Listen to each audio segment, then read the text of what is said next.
This video was sponsored by alcohol.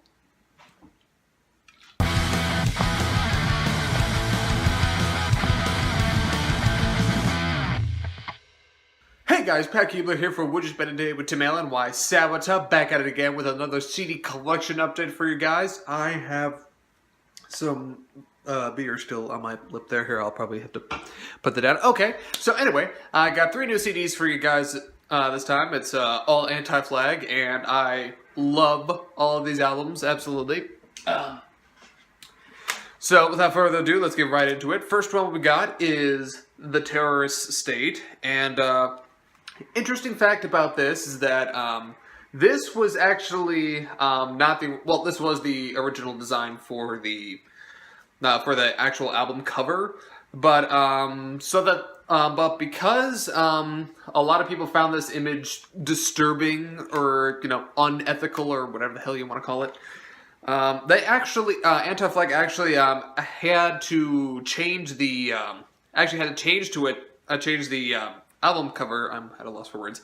I actually had to change it, so instead of this, it was just this little thing right here. It was just like the actual words itself on like a black background, essentially, so that they could sell it in like Walmart or I guess. But like, I go to Walmart a fairly often number of times, and I've never seen any Anti-Flag there. I haven't seen a lot. Actually, I don't think I've seen a lot of the bands that I listen to at Walmart. Like, the only bands I've really ever seen at Walmart that I listen to is probably Blink-182, and that's it. And some Green Day, but that's about it. And another cool fact about this is, if I could actually go and get it real quick, hold on.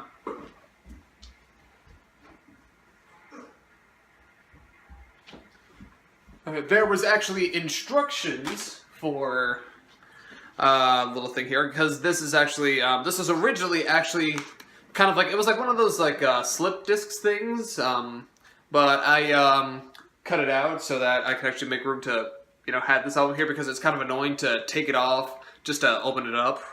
But I mean, some people don't really mind that, but it's just kind of a bit of a hassle for me personally. But one of the cool things that they did is for the back of, for like the inside of like the little slip cover, they actually gave a little graffiti thing, or a little, I'm not sure what you want to call it, like I guess like a graffiti tag really, for President Bush, and you can't really see it because I had to cut it out, but it said one-term president. And keep in mind, this album came out in 2003, so they didn't really know that he'd get reelected, and honestly, I'm still surprised he got reelected. But that was me. He was reelected when I was like 7, but anyway. So they actually gave instructions on how to tag it in places. What does it say? For stencil instructions, it said it just pretty much says photocopy, enlarge if possible, glue it on a durable material, so like cardboard or acetate, laminate, whatever, and cut out like little blackout areas, so like this stuff right here, and essentially just tag it in places and just essentially just have fun with it. And if you wanted to do it on a flyer, they have instructions for that too. I'm not really get into that. As far as how the album is itself, I really actually like it. Hold on, let me see. All right, let me actually grab to see what songs are here. I actually really like Post-War Breakout, Mind the Gat, or the G-A-T-T as it was, and Operation Iraqi Liberation, or OIL as they abbreviate it. And yeah, and this is also one of, I believe, 2 or 3 albums that they have released on Fat Records. So some trivia for you there. And next up is probably my favorite Anti-Flag album, For Blood and Empire. This is, again, like I said, it's probably my favorite album that they've written so far. I still have 4 more albums to go that are by them.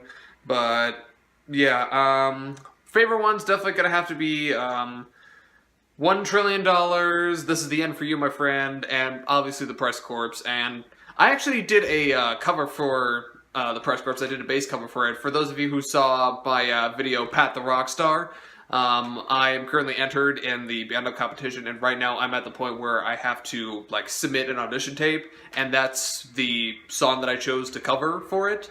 And there's like a bunch of other technical stuff that's in with it that I'm not going to bore you with the details right now, maybe in a future video, but anyway. So, yeah, really love this album, and I think this is their first one off of, let's see, RCA Records, it looks like? Okay, yeah, RCA Records, not to be confused with MCA Records. That was the record label that Blink-182 was on for, I want to say, 3 albums, because I know they were on MCA for Enema of the State and Take Off Your Pants and Jacket. They may have been on it for Dude Ranch, but I'd have to double check later. Anyway, moving on to the last album that I got for you is The Bright Lights of America. Let's see, this is... Okay, also released on MCA you see, now I said it, like, RCA Records, not MCA Records. It's a pretty decent album. It's a bit long. It has about...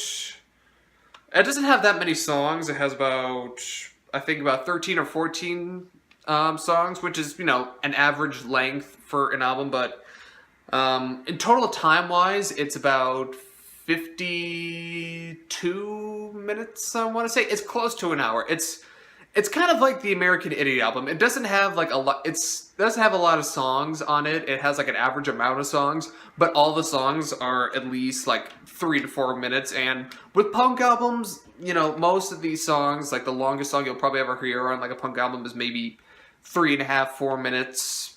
Well, in a traditional punk album, I'd probably say, because there are a lot of punk songs that are well over, you know, even 10 minutes. But yeah, it's a pretty long album, but once you get past the fact that it's almost an hour long to listen to, it's actually pretty good. I really love, let's see, Vices, that's actually a really good one. Modern Rome Burning, or The Modern Rome Burning, sorry. And let's see. I also really like Spit in the... my last one is probably a bit of a toss-up between Spit in the Face and The Ink and the Quill. And I'd probably say I like Spit in the Face a little bit more than Ink and the Quill, but that's just my personal preference. If you listen to this album, you know, you have your opinions, I have my opinions, that's just what I have. Speaking of which, that is all the albums that I have for you guys this time. If you have any album suggestions that you think I should listen to, make sure you comment to them down below. Make sure you leave a like on the video, and don't forget to subscribe. And once again, I'm Pat Keebler for WYSADWTA. Bye!